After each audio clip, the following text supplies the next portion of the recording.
আদি পুস্তক অষ্টম অধ্যায়।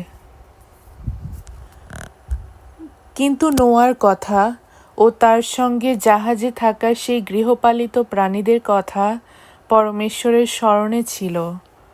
পরমেশ্বর পৃথিবীর উপরে এমন বাতাস বহালেন যার ফলে জল নামতে লাগল। অতল গহ্বরের সমস্ত উৎসদ্বার ও আকাশের সমস্ত জলকপাট বন্ধ করা হলো এবং আকাশের মহাবৃষ্টি থামানো হলো।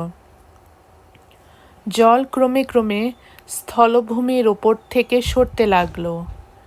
150 দিন পর তা নেমে গেল এবং সপ্তম মাসে সপ্তদশ দিনে জাহাজটা আরারাতের পর্বতশ্রেণীর উপরে লেগে রইল। দশম মাস পর্যন্ত জল ক্রমে ক্রমে সরে যেতে যেতে কমে গেল। সেই দশম মাসের প্রথম দিনে পর্বতমালার চূড়া দেখা গেল।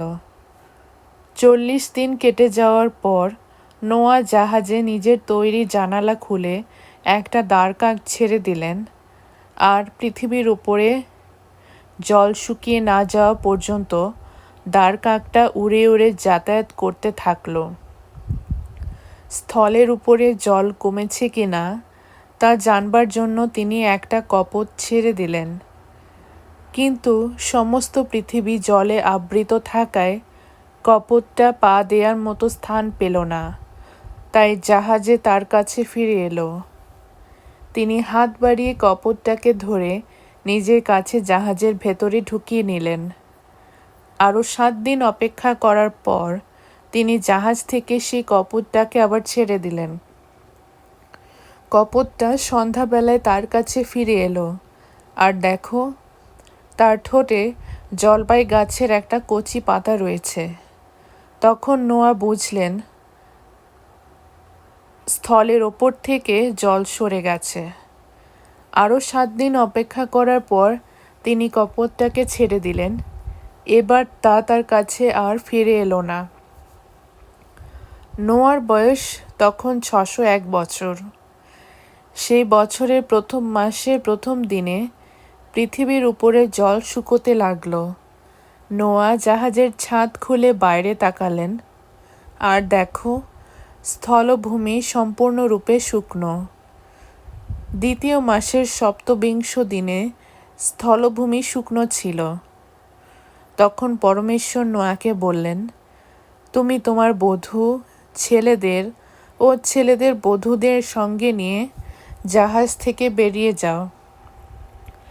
যত পশু পাখি ও মাটির বুকে চড়ে যত সরীসৃপ ইত্যাদি সমস্ত জীবজন্তু তোমার সঙ্গে রয়েছে, তাদের সকলকে তোমার সঙ্গে বাইরে নিয়ে যাও। তারা পৃথিবী জুড়ে ছড়িয়ে পড়ুক, যেন পৃথিবীতে ফলবান হয় ও বংশবৃদ্ধি করে। নোয়া নিজের ছেলেদের এবং নিজের বধূ ও ছেলেদের বধূদের সঙ্গে নিয়ে বেরিয়ে গেলেন, আর নিজ নিজ জাত অনুসারে প্রত্যেক পশু, সরীসৃপ ও পাখি, স্থলভূমির সমস্ত প্রাণী জাহাজ ছেড়ে বেরিয়ে গেল।